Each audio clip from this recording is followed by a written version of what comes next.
Good morning সবাইকে। চলো আজকে আমরা ক্লাস স্টার্ট করি। আজকে আমাদের topic transmission distribution of electrical powers এর থেকে আন্ডারগ্রাউন্ড কেবলস। তো অলরেডি আমরা ওভারহেড কেবলস নিয়ে আলোচনা করেছি। ওভারহেড কেবলস এর কনস্ট্রাকশন, তার রিকোয়ারমেন্ট এবং তার ক্যারেক্টারিস্টিক্স নিয়ে অলরেডি আমাদের ডিসকাশন হয়ে গেছে। তো এবার আমরা আন্ডারগ্রাউন্ড কেবলস নিয়ে আলোচনা করব।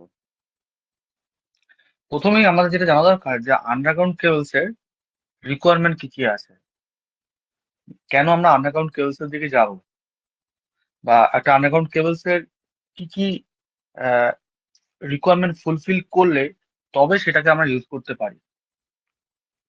ফার্স্ট অ্যান্ড ফরমোস্ট পয়েন্ট যেটা আমরা স্ক্রিনে দেখতে পাচ্ছি, যে আন্ডারগ্রাউন্ড কেবলস এর যে কন্ডাক্টর হওয়া হবে সেটা অন্য যে কোনো ওভারহেড লাইন হোক বা একটা ওয়্যার হোক বা যাই হোক, সবার মতোই এর কন্ডাক্টিভিটি হাই থাকা উচিত। অবশ্যই কন্ডাক্টিভিটি হাই থাকলে আমার যে অ্যামাউন্ট অফ কারেন্ট যাওয়ার কথা, যে অ্যামাউন্ট অফ ভোল্টেজ যাওয়ার কথা, সেটা খুব সুন্দরভাবে ফ্লো করতে পারবে। তা আমাদের কনভেনশনাল আমরা যে কন্ডাক্টর গুলো ইউজ করি, অ্যালুমিনিয়াম অ্যান্ড কপার, সেটাই আমরা এখানে ইউজ করে থাকবো। ঠিক আছে। আচ্ছা, সেকেন্ড পয়েন্ট হচ্ছে সাইজ সাইজ অফ কন্ডাক্টর। কেন সাইজ অফ কন্ডাক্টর? আমরা জানি, আমরা অলরেডি কন্ডাক্টর নিয়ে অনেকদিন ধরে ক্লাস করছি টিটিভিতে। সাইজের উপর ডিপেন্ড করে তার তার রেজিস্ট্যান্সের ভ্যালু। ঠিক আছে, যে কোনো কন্ডাক্টর তার সাইজ কি হবে সেটা বলে দেয় যে তার মধ্যে থেকে কত অ্যামাউন্ট অফ কারেন্ট ফ্লো করতে পারবে এবং কি অ্যামাউন্ট অফ হিট তার মধ্যে তৈরি হবে। ঠিক আছে। তো আমরা সেই জন্যই সাইজ অফ কন্ডাক্টর এই ক্ষেত্রেও, যে কোনো কন্ডাক্টরের মতোই আন্ডারগ্রাউন্ড কেবলের ক্ষেত্রেও সাইজ অফ কন্ডাক্টর খুব একটা গুরুত্বপূর্ণ ইস্যু। কেন? আবার বলছি, resistance depends on resistivity into length divide by cross section area. তাহলে এই ফর্মুলা তো আমরা সকলে জানি, resistance is directly proportional to length and inversely proportional to cross section area. তাহলে আমরা কি দেখতে পাচ্ছি, ক্রস সেকশন এরিয়া যদি বেড়ে যায় রেজিস্ট্যান্স কমে যাবে, এবং রেজিস্ট্যান্স এবং ক্রস সেকশন এরিয়া যদি কমে যায় তাহলে রেজিস্ট্যান্স বেড়ে যাবে। তাহলে সেই ক্ষেত্রে অবশ্যই আর পাঁচটা কন্ডাক্টরের মতোই এরও সেম জিনিস, যে সাইজটা কিন্তু অবশ্যই ইম্পর্টেন্ট। আমরা কি অ্যামাউন্ট অফ লোড এক জায়গা থেকে এক জায়গায় নিয়ে যাচ্ছি তার উপর কিন্তু সাইজ অফ কন্ডাক্টর বড় কিংবা ছোট হবে। ঠিক আছে। কেন? আবারও বলছি, ধরো আমি একটা এক্সাম্পল দিই তোমাদের, যদি যদি বোঝাই, যে আমাদের এসি যেই পরিমাণ লোড নেয়, আর আমাদের এলইডি বাল্ব তো অনেকটাই কম লোড নেয়। তাহলে আমরা যদি এরকম করি, যেই ওয়্যার দিয়ে আমরা এলইডি বাল্বটাকে কানেক্ট করছি, সেই ওয়্যার দিয়ে, সেই সাইজের ওয়্যার দিয়ে যদি আমরা এসি কে কানেক্ট করি, তাহলে কি হবে? তাহলে দেখতে পাবো সেই যে ওয়্যার, যে ওয়্যারটা ক্যাপাসিটি বা সাইজ অফ কন্ডাক্টর যদি অনেক ছোট হয় তার রেজিস্ট্যান্স অনেক বড় হবে। তাহলে সেখানে লোড ক্যাপাসিটি কমে যাবে, এবং রেজিস্ট্যান্স বেড়ে যাওয়ার জন্য কি হবে, হিট তৈরি হবে। তার মানে সেই ওয়্যারটার মধ্যে অনেক বেশি হিট তৈরি হবে। হিটের ফলে কি হবে, হিটের পরে ইনসুলেশন ড্যামেজ হবে। ইনসুলেশন ড্যামেজ হলেই সেখানে কিন্তু ফল্টের চান্স থাকবে। ঠিক আছে। তো এটা কিন্তু আমাদের মাথায় রাখতে হবে। পরের পয়েন্ট, থিকনেস অফ ইনসুলেশন, যে কতটা থিকনেস হবে। স্বাভাবিকভাবেই কেন থিকনেসটা এখানে ইম্পর্টেন্ট, দেখো, ভোল্টেজের সাথে সাথে ইনসুলেশনের থিকনেসের একটা রিলেশনশিপ আছে। যে যত হাই ভোল্টেজ নিয়ে যাবে তার থিকনেস অফ ইনসুলেশনটা ততটাই মোটা থাকা উচিত, যাতে আমার সেফটিটা বজায় থাকে। এক নম্বর রিজন। দ্বিতীয়ত, এই ক্ষেত্রে অনেক সময় আমরা দেখেছি যে আন্ডারগ্রাউন্ড কেবলের ক্ষেত্রে থিকনেস অফ ইনসুলেশনটা আরেকটা কারণে ম্যাটার করে। সেটা হচ্ছে, যদি একটু বেশি থিকনেস না হয়, তাহলে যেহেতু আন্ডারগ্রাউন্ডে থাকে, স্বাভাবিক একটা কম্প্রেশন কিন্তু পড়ে, মানে আহ, একটা মেকানিক্যাল প্রেসার কিন্তু ওয়্যারটার উপরে সবসময় ক্ষেত্রে থাকে আর কি। আমরা দেখবো সে তারও বিকল্প আছে, সেটাকেও কি করে এড়ানো যায় সেটাও দেখবো। যদি নর্মাল নর্মাল লেইং থাকে, নর্মাল লেইং বা ডাইরেক্ট লেইং কি প্রসেস আমরা দেখবো। তো সেই ক্ষেত্রে একটা ওয়্যারের মধ্যে একটা চাপ উঠতে পারে, চাপ পড়লে যাতে ইনসুলেশনটা না যাতে ফেটে যায়। যদিও ইনসুলেশনকে সেফটি দেওয়ার জন্য অনেক কিছু থাকে, ঠিক আছে, তারপরেও আমি বলবো যে ভোল্টেজ একটা তো ফ্যাক্টর থাকেই, যেটা আর পাঁচটা কন্ডাক্টর বা আর পাঁচটা কেবলস এর ক্ষেত্রে, হ্যাঁ, ওভারহেড কেবলস এর ক্ষেত্রেও যেমন ইনসুলেশনটা একটা ম্যাটার করে, থিকনেস অফ দ্য ইনসুলেশন, যে ভোল্টেজ ভালো, থিকনেস অফ দ্য ইনসুলেশন বাড়বে, তার পাশাপাশি আন্ডারগ্রাউন্ড কেবলের ক্ষেত্রে সেই ভোল্টেজ জিনিসটা মাথায় রাখার পরেও একটা জিনিস মাথায় রাখতে হয়, যে মেকানিক্যাল স্ট্রেংথ, ঠিক আছে, যেহেতু এটা মাটির তলায় থাকে, তার মধ্যে প্রেসার পড়ার চান্স থাকে, ভাইব্রেশন পড়ার চান্স থাকে বেশি। তাহলে সেফটি অ্যান্ড রিলায়েবিলিটির জন্য আমার থিকনেস অফ ইনসুলেশন একটা ইম্পর্টেন্ট ফ্যাক্টর। কেন? আমার যাতে প্রপার অ্যামাউন্ট অফ ভোল্টেজ সে বিয়ার করতে পারে, অ্যান্ড আমার যাতে মেকানিক্যাল স্ট্রেংথ কিছুটা হলেও যাতে সে, বা মেকানিক্যাল শক কিছুটা হলেও যাতে সে অ্যাবসর্ব করতে পারে। হ্যাঁ, তাহলে পরের পয়েন্টে কি আসছে, মেকানিক্যাল প্রোটেকশন। আন্ডারগ্রাউন্ড কেবলের মেকানিক্যাল প্রোটেকশন আরেক, মানে ওভারহেড কেবলের থেকে অন্যরকম হয়, তার কনস্ট্রাকশনটাই ডিফারেন্ট হয়। ওভারহেড লাইনের ক্ষেত্রে মেকানিক্যাল যে ইয়েটা আমরা দেখেছিলাম, সেটা কিসের জন্য হচ্ছিল, মেকানিক্যাল যে ইয়েটা পড়ছিল, যে স্ট্রেস এন্ড স্ট্রেইনটা হচ্ছিল, সেটা কিসের জন্য, মেইনলি টেম্পারেচারের অদল বদলের জন্য হচ্ছিল। যে টেম্পারেচার শিফটেড যদি হয়, মানে যখন খুব গরম পড়ছে তখন কি হয়ে যাচ্ছে, তখন তারটা ঝুলে পড়ছে, স্যাগ হয়ে যাচ্ছে। আবার খুব ঠান্ডা পড়লে কি হয়, সেই তারটা সংকোচন হয়, সংকোচনের ফলে তার মধ্যে একটা দুটো পুলের মাঝখানে তার মধ্যে একটা অবশ্যই একটা টেনশন কাজ করে, ঠিক আছে। তার পাশাপাশি সে যখন হাওয়ায় দোলে বা এই সমস্ত কিছু ওয়েট ফেট, গ্র্যাভিটেশন এসে এসব আমরা দেখেছিলাম অলরেডি, ঠিক আছে। তো কিন্তু আন্ডারগ্রাউন্ড কেবলের ক্ষেত্রে কি হচ্ছে, ভালো করে ভেবে দেখো, আন্ডারগ্রাউন্ড কেবল মাটির তলায় থাকছে তো, হ্যাঁ। এবার জেনারেলি কিরকম রাস্তা দিয়ে নিয়ে যাওয়া হয়, জেনারেলি মেন রোডস গুলো দিয়ে নিয়ে যাওয়া হয়, বা খুব, যাই হোক, যেই রাস্তায় মোটরেবল রোড, সেই রাস্তা থেকেও তো থাকছে, মানে যে রাস্তার উপর দিয়ে গাড়ি যাচ্ছে সেই রাস্তার উপর দিয়েও কিন্তু, রাস্তার তলা দিয়েও কিন্তু আন্ডারগ্রাউন্ড কেবলটা যাচ্ছে। তাহলে সেই আন্ডারগ্রাউন্ড কেবলের উপর, উপরে কি থাকছে, সয়েল থাকছে বা লেয়ার থাকছে, আমরা দেখবো কিভাবে থাকে আর কি। হুম। এবং তার উপরে কি থাকছে, তার উপরে রোডের কংক্রিট ফংক্রিট থাকছে, এবং তার উপর দিয়ে গাড়ি যাচ্ছে। যদিও গাড়ির শক হোক বা প্রেসার হোক, সেটা সয়েল যদিও কিছুটা অ্যাবজর্ব করে নেয়, উপরে কংক্রিট যদিও অ্যাবজর্ব করে, স্টিল একটা তো মেকানিক্যাল প্রেসার থাকেই। একটা তো মেকানিক্যাল শক তো থাকেই। তাহলে সেই শকটা যাতে সে প্রপারলি অ্যাবজর্ব করতে পারে, সেই কারণে মেকানিক্যাল প্রোটেকশনের উপরে খুব জোর দেওয়া হয় আন্ডারগ্রাউন্ড কেবল, ঠিক আছে। আমরা কনস্ট্রাকশন দেখবো, দেখলে আমাদের অনেকটা ক্লিয়ার হয়ে যাবে। এবার আসি হচ্ছে chemical and physical stability throughout. Physical stability তো অন্যান্য কন্ডাক্টরের ক্ষেত্রে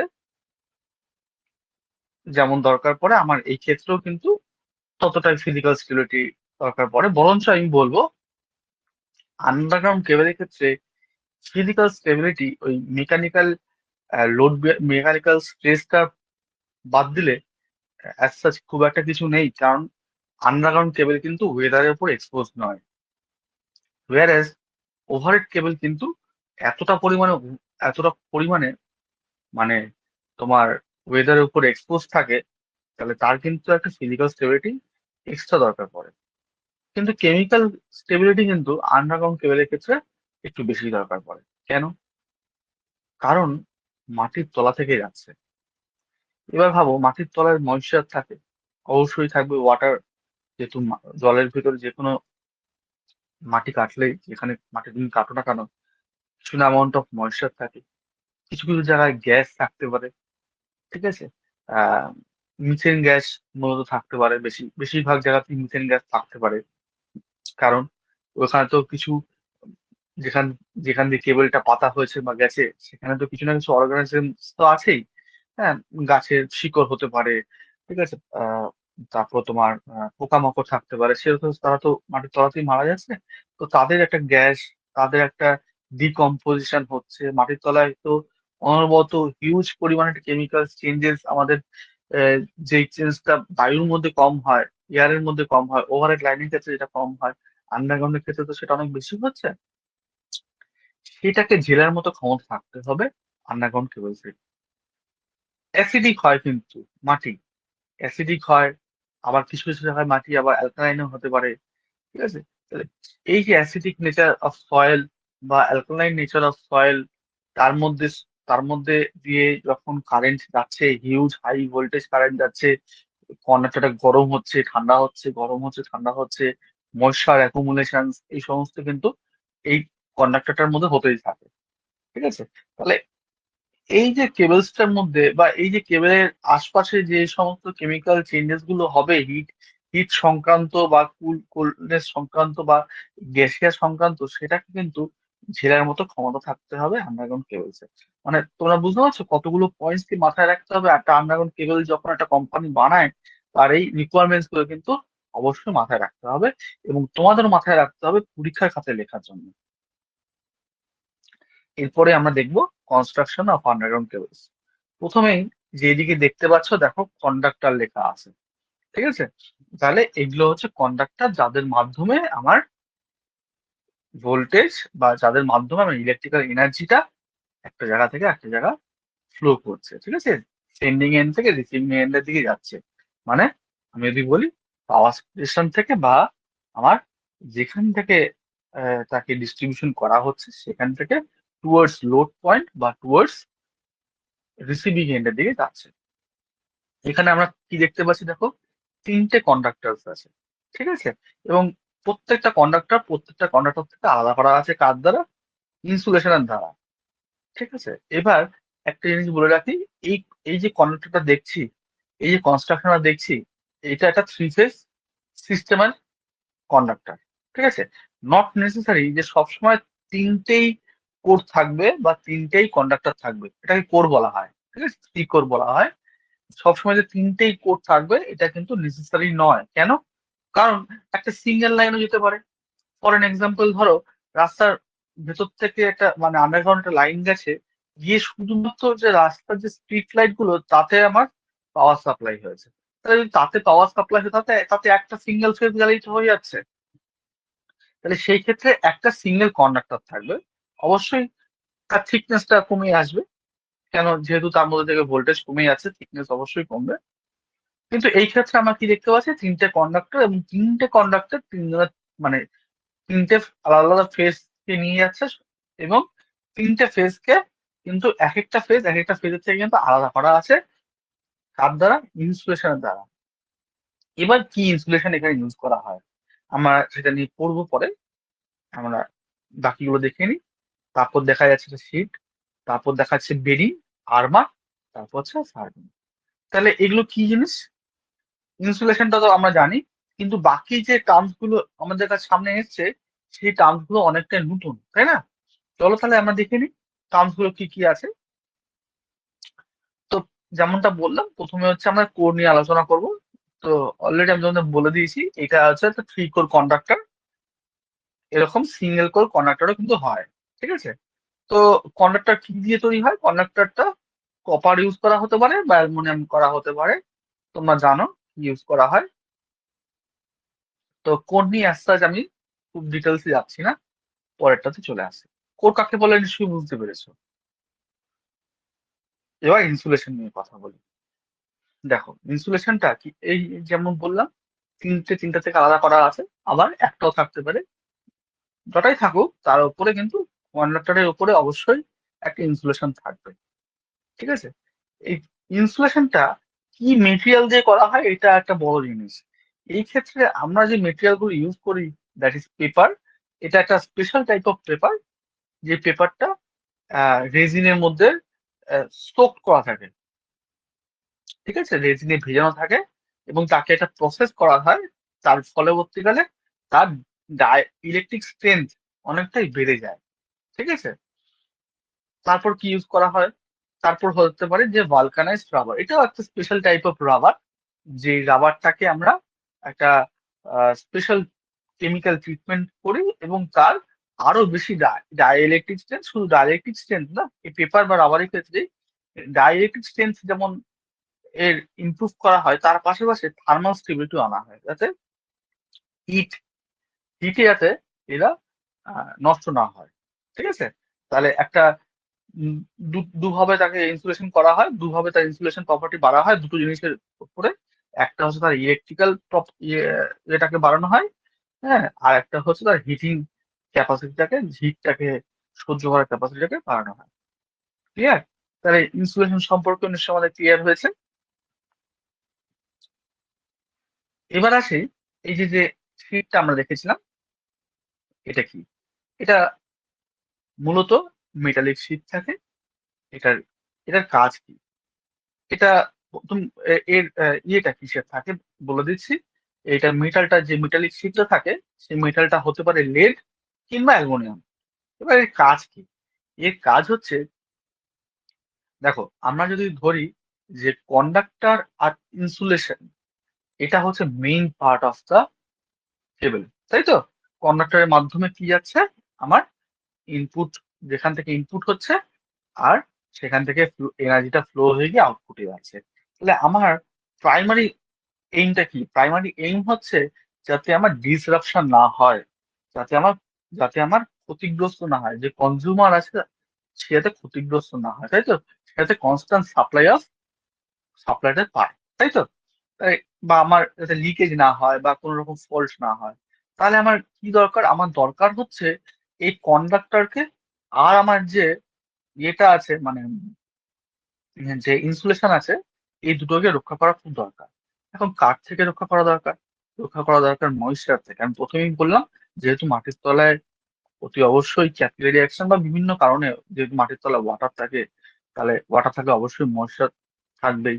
তাহলে ময়েশ্চার থেকে বিভিন্ন রকম গ্যাস তৈরি হয়, গ্যাসের থেকে অ্যালকালাইন বা অ্যাসিডিক হতে পারে সয়েলটা, তার থেকে। এই সমস্ত এগুলো থেকে বাঁচানোর জন্য, প্রোটেকশন দেওয়ার জন্য আমার একটা শীট, একটা শিল্ড, একটা কবচ তার উপরে থাকে। সেই কবচটা মেটালিক কবচ।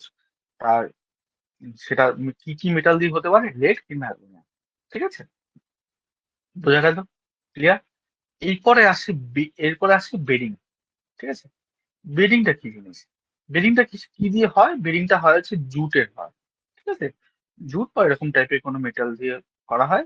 এই মেটেরিয়াল দিয়ে করা হয়, সরি, মেটাল নয়, জুট মেটেরিয়াল দিয়ে করা হয়। জুট কিংবা সেলুলোজ বা ফাইবার, যে কোনো ফাইবার, ক্লোদিং টাইপের হতে পারে। এই সমস্ত জিনিস দিয়ে করা হয়। এর কাজটা কি?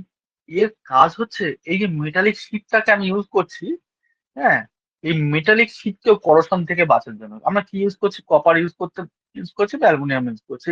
আমরা জানি এবার এই এই যে কপার কিংবা অ্যালুমিনিয়াম, এই শিটটাকে, একেও তো সেফটি দিতে হবে।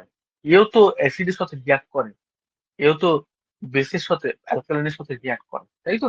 মেটাল স্বাভাবিকভাবেই একটা সার্টেন টাইমের পরে, কিছু বছর পরে অবশ্যই সে তার মধ্যে বাকি উপরের লেয়ার গুলো দিয়ে পেনিট্রেট করে যখন এই অ্যাসিড কিংবা অ্যালকালাইন কিছু ঢুকে যাবে, ময়েশ্চার ঢুকে যাবে, তখন অবশ্যই তার রিয়াকশন, ক্ষয় হওয়া শুরু হবে। তাতে সেই ক্ষয়টা কি হয়? ক্ষয় তো অবশ্যই হবে। সেই ক্ষয়টাকে যাতে করা যায়, মানে যেটা 10 বছরে হওয়ার কথা সেটা যাতে 40 বছরে হয়, 30 বছরে হয়, সেটাকে যাতে ডিলে করা যায়, তাকে আরেকটু বেটার প্রোটেকশন দেওয়ার জন্য আমার তার উপর দিকে একটা লেয়ার থাকে, দ্যাট ইজ কল বেডিং। আর বেডিংটা থাকেই হচ্ছে করোশনের এগেইনস্টে। আর মেটেরিয়ালটা তোমাদের বলে দিলাম, জুট কিংবা কোনো ফাইব্রাস মেটেরিয়াল দিয়ে থাকে। আমরা একবার ছবিটার দিকে আসছি, ছবিটা দেখে নাও কেমন থাকছে। কন্ডাক্টর, ইনসুলেটর, শিট, তারপরে বেডিং। এরপরে কি থাকছে? আর্মার। আর্মার মানেটাই বলে দিচ্ছে, ইংলিশে আর্মার মানে হচ্ছে কবচ। ঠিক আছে? যুদ্ধে যখন মিলিটারিরা যায়, তারা আর্মার পরে যায়। তাহলে এটা কিন্তু আমাদের ডাইরেক্টলি বলেই দিচ্ছে যে, এই টার্মটা থেকে আমরা বুঝতে পারছি যে টোটাল এই যে সিস্টেমসটা আছে, প্রথমে কন্ডাক্টর, তার উপরে ইনসুলেটর, তার উপরে শিট, তার উপরে বেডিং, এই টোটাল জিনিসটাকে মেকানিক্যাল স্ট্রেংথ কে দিচ্ছে? মেকানিক্যাল স্ট্রেংথ দিচ্ছে হচ্ছে আর্মার।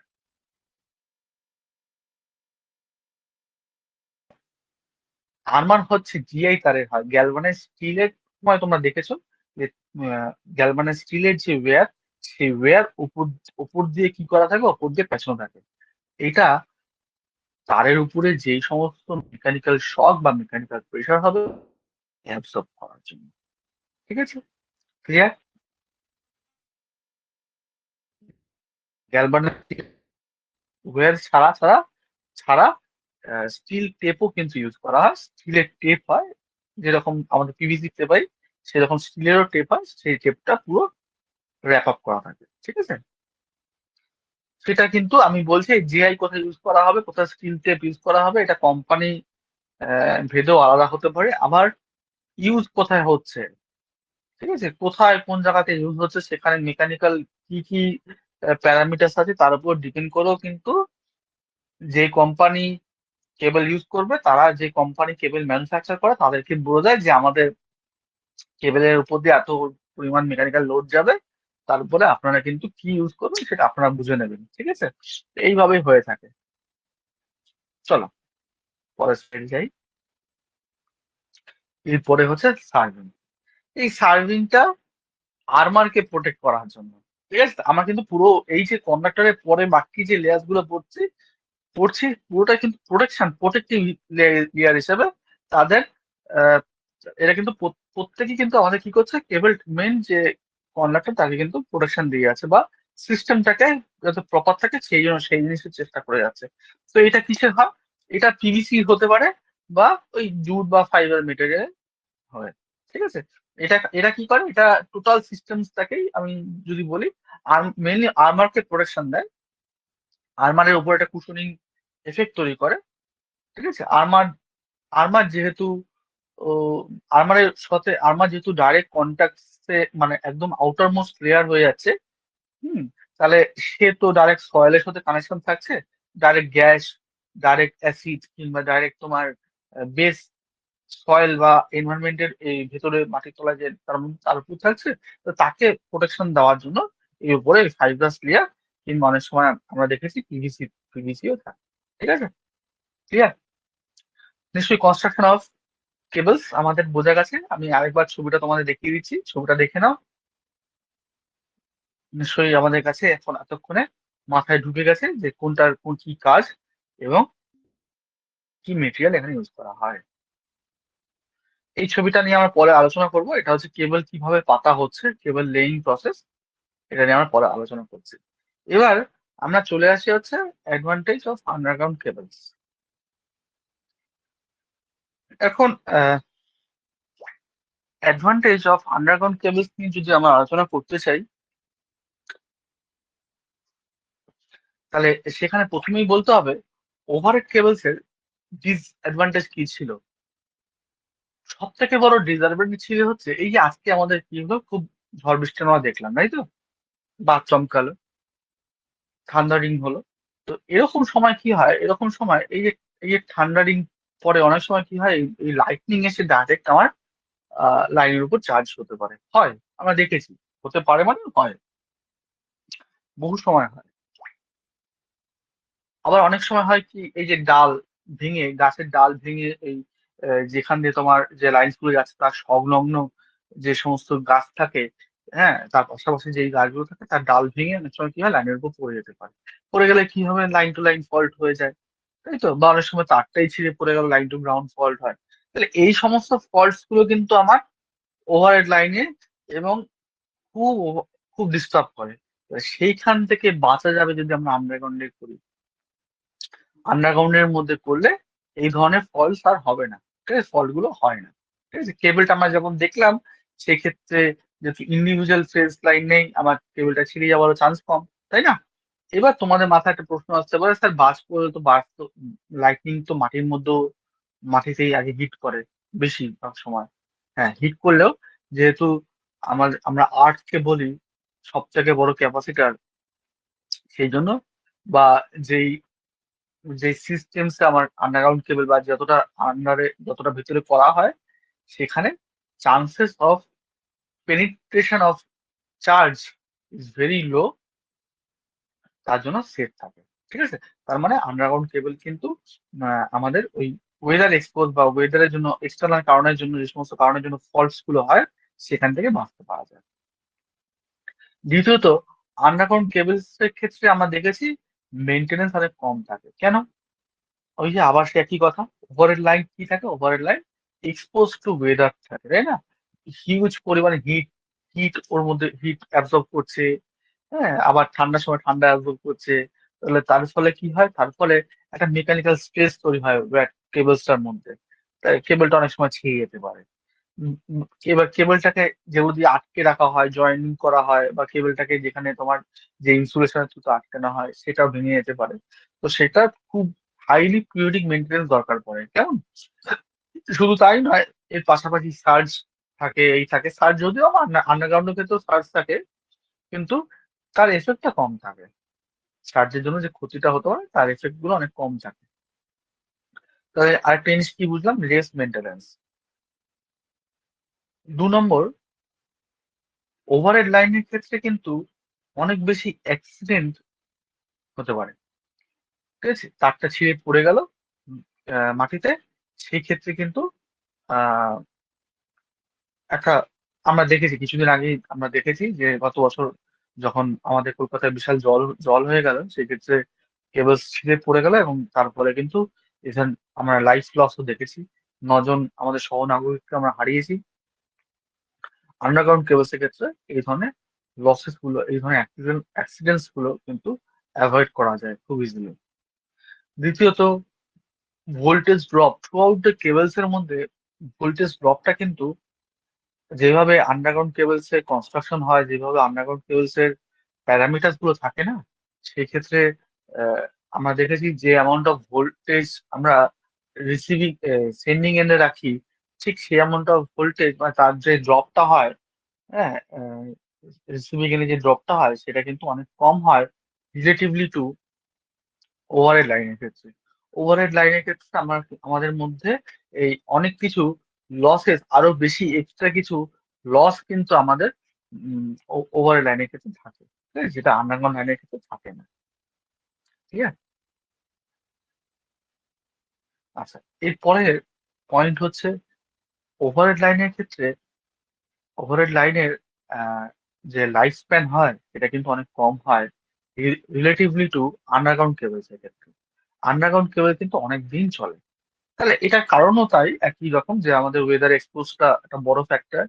যেহেতু ইউভি এক্সপোজ হয়ে যাচ্ছে, হিট হিট কন্টিনিউয়াসলি পাচ্ছে, কোল্ড কন্টিনিউয়াস, সকালে সকালে যেই পরিমাণ হিট হয় বাইরে, হ্যাঁ, আর যেই পরিমাণ রাতের বেলা রাত হয়ে গেছে যেই পরিমাণ ঠান্ডা পড়ে, এই যে একটা হিউজ টেম্পারেচার ডিফারেন্স, মাটির তলায় তো এতটা পরিমাণ টেম্পারেচার ডিফারেন্স হয় না। তা আর শুধু তাই নয়, একটা হাওয়ার কন্টিনিউয়াস, একটা উইন্ডের প্রেশার বা এই সমস্ত কিছু। ভাবো তো, যে একটা বিশাল বড় উপর দিয়ে লাইন যাচ্ছে, হ্যাঁ, বিশাল বড় তোমার আহ যে ট্রান্সমিশন লাইন গুলো আছে এগুলো তো অনেকটা উপর দিয়ে। তাহলে ভাবো তো সেই লাইন গুলো কি পরিমাণ হাওয়ার প্রেশার পাচ্ছে, ঠিক আছে, কি পরিমাণ ওয়েদারের ওই ওয়েদার এক্সপোজ থাকে কন্টিনিউ। হ্যাঁ, মানে যখন তোমার ডে লাইট, দিন আর রাতের যে টেম্পারেচার ডিফারেন্স কত, মানে দেখো আমরা এখনই যদি দেখি, আজকেই আমার দিনের টেম্পারেচার কত ছিল। দিনের বেলা টেম্পারেচার ছিল হচ্ছে আমার প্রায়, আজকে ছিল 38°সেন্টিগ্রেড। আর রাতের বেলা দেখা যাচ্ছে টেম্পারেচার নেমে আসবে আমার টোয়েন্টি 27°সেন্টিগ্রেড, তাই তো?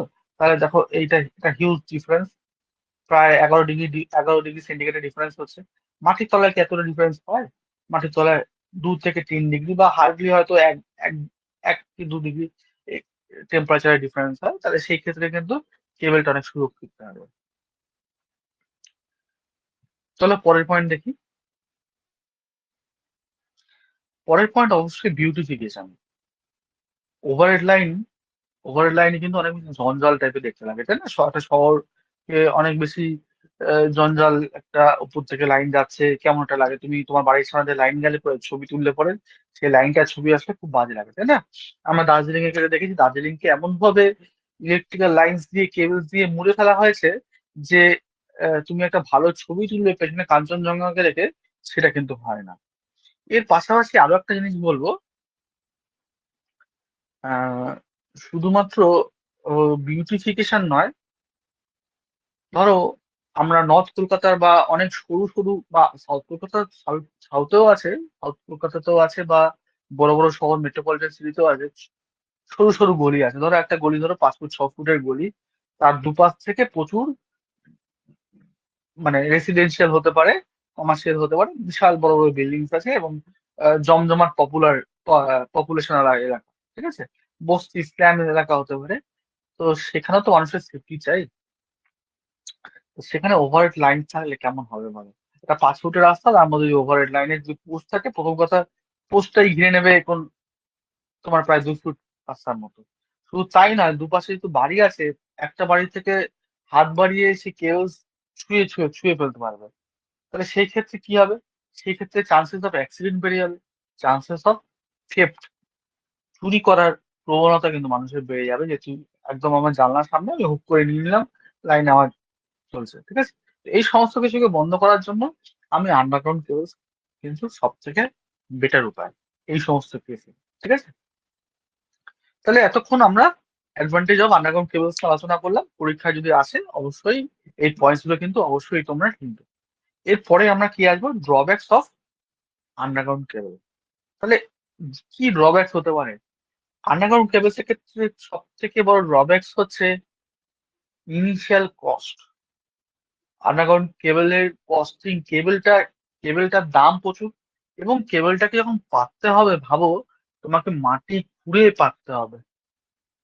কি মাটির উপরে তো এমনি এমনি তো কাঁচা রাস্তায় তো আর আন্ডারগ্রাউন্ড কেবল থাকছে না, থাকছে কিন্তু রাস্তার উপরে। তাহলে ভাবো, রাস্তা কাটতে হচ্ছে, তাহলে রাস্তা কাটতে গেলে কত, আবার সেই রাস্তা তোমার করে দিতে হবে। তাহলে ভাবো কি পরিমাণ কস্টিং কিন্তু সে নেয়। অলরেডি কেবলটার দামই প্রচুর, ওভারহেড কেবলের থেকে আন্ডারগ্রাউন্ড কেবলের দাম প্রচুর, ঠিক আছে। তার তারপরেও এই যে লেবার কস্টিং আছে, তারপরে তোমার মেটেরিয়াল কস্টিং আছে, সেটাও কিন্তু একটা হিউজ কস্টিং যাচ্ছে। ওভারহেড লাইনের ক্ষেত্রে কিন্তু এই মেটেরিয়াল কস্টিং, লেবার কস্টিং এতটা লাগে না। ওভারহেড লাইনে, ওভারহেড কেবলে কিন্তু এতটা কস্টিংও থাকে না। কেন থাকে না? ভাবো, এটা কোর তিনটে কন্ডাক্টর একটা তারের মধ্যে দিয়ে আছে, তাহলে ভাবো ওয়েট অফ কন্ডাক্টর কতটা হবে। এটা কিন্তু আমার উপরে আমি ঝোলাতে পারবো না। ওয়েট অফ কন্ডাক্টর এতগুলো লেয়ার যদি থাকে উপরে, মাটির মাথার উপরে, ওভারহেড লাইনের ক্ষেত্রে থাকে কি? ওভারহেড লাইনে কিন্তু এতটা থাকে না, তাই না? তো আমরা বুঝতে পারলাম ড্রব্যাক। আরেকটা প্রবলেম হচ্ছে, যদি আমার কোনো প্রবলেম হয়, যদি কোনো ফল্ট হয়, সেই ক্ষেত্রে কিন্তু ওভারহেড লাইনের ক্ষেত্রে ডিটেকশন করা এবং তাকে সলভ করা অনেক বেশি ইজি বলবো না, অনেক বেশি ফাস্ট প্রসেস হয়। আন্ডারগ্রাউন্ড কেবলের ক্ষেত্রে একটু ডিফিকাল্ট হয়, একটু টাইম টেকেন প্রসেস হয়, ঠিক আছে। চলো পরের স্লাইড দেখি।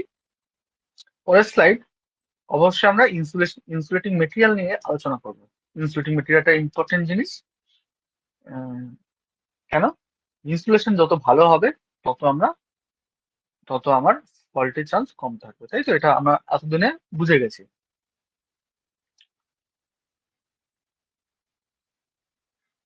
তাহলে এই আন্ডারগ্রাউন্ড কেবলের ক্ষেত্রে আমার ইনসুলেশনটা কেমন হওয়া উচিত? অবশ্যই ইনসুলেশনটা হাই ইনসুলেটিং হওয়া উচিত, যাতে কোনো রকম লিকেজ কারেন্ট ফ্লো না করে। হাই ডাই ইলেকট্রিক স্ট্রেংথ থাকা উচিত, যাতে যাতে আমার ব্রেকডাউন না হয় সহজে, যাতে আয়োনাইজ না হয়ে যায় সহজে, যাতে কোনো রকম ব্রেকডাউন না হয়। 3 নম্বর, আমি অলরেডি আলোচনা বলেছিলাম তোমাদের বলার সময়, যে মেকানিক্যাল স্ট্রেংথও কিন্তু আমার এর ক্ষেত্রে দরকার পড়ে, তাই না? যেহেতু মাটির তলায় থাকছে, কম্প্রেশন তো হতেই পারে। তবে সেই ক্ষেত্রে কিন্তু ইনসুলেশনটা যাতে ব্রেক না হয়ে যায়, মেকানিক্যালি চাপ যাতে পড়লে, মেকানিক্যালি প্রেসার পড়লে তার তার ফলে যাতে ব্রেক না হয়, কোথাও যাতে কোনো ব্রেকেজ না আসে। লাস্ট পয়েন্ট, সেটা খুব ইম্পর্টেন্ট পয়েন্ট, নন ইনফ্লেমেবল। এটা যাতে না আগুন ধরে, খুব ইম্পর্টেন্ট। কেন? মাটির তলায় কিন্তু বিভিন্ন রকম গ্যাস থাকে না, বিভিন্ন রকম গ্যাস। সব থেকে বেশি যে গ্যাসটা থাকে, থাকার চান্স থাকে সব জায়গাতেই, মিথেন গ্যাস, তাই না?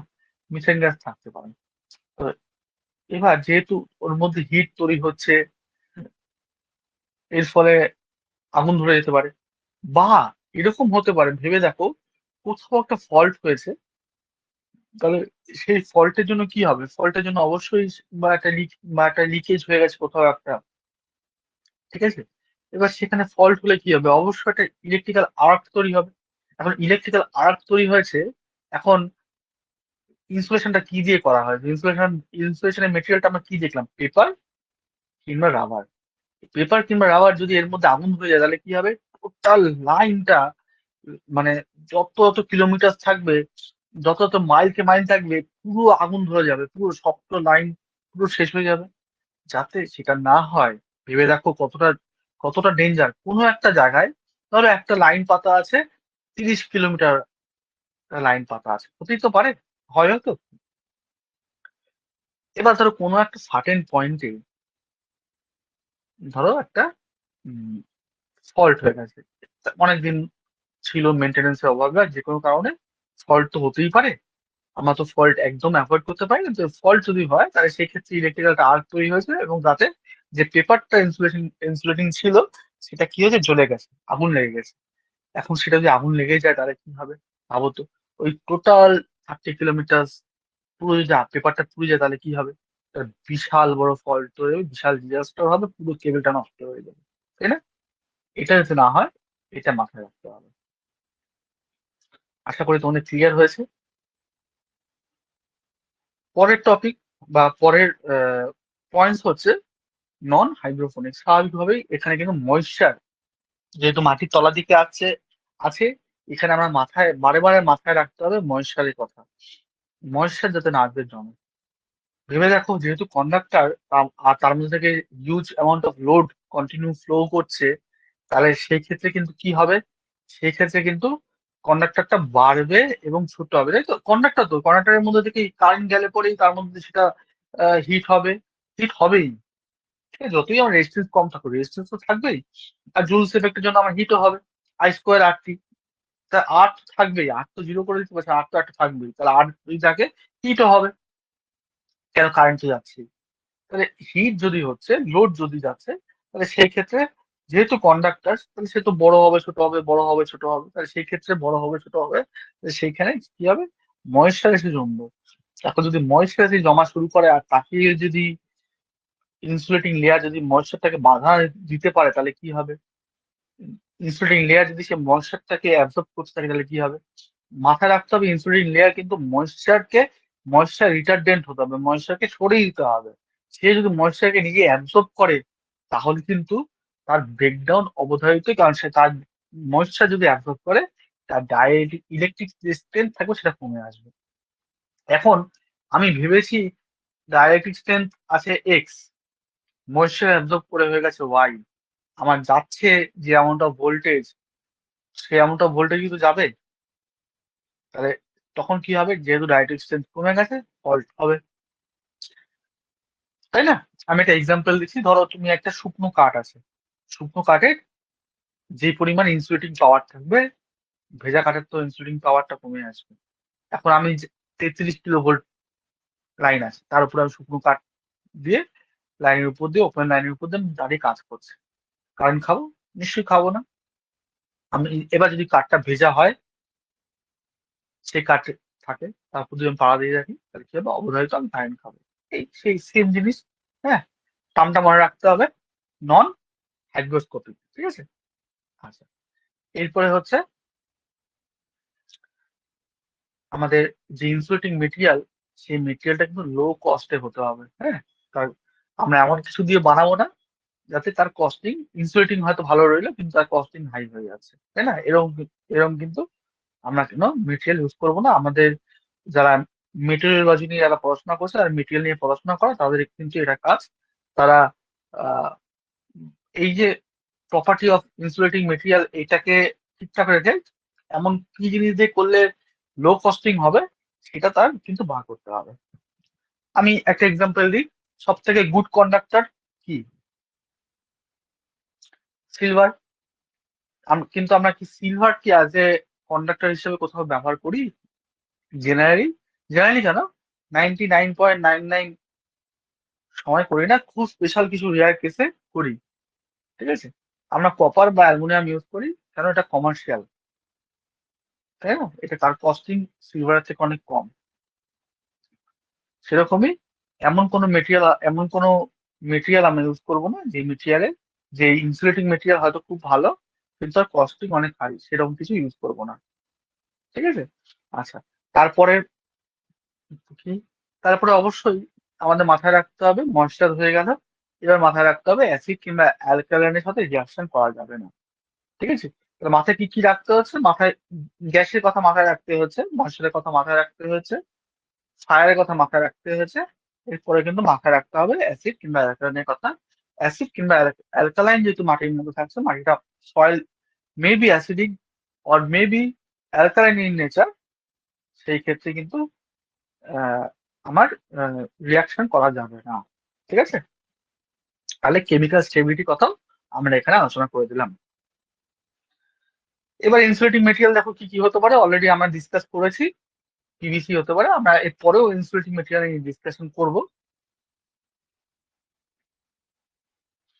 স্ক্রিনটা তোমরা দেখে নাও।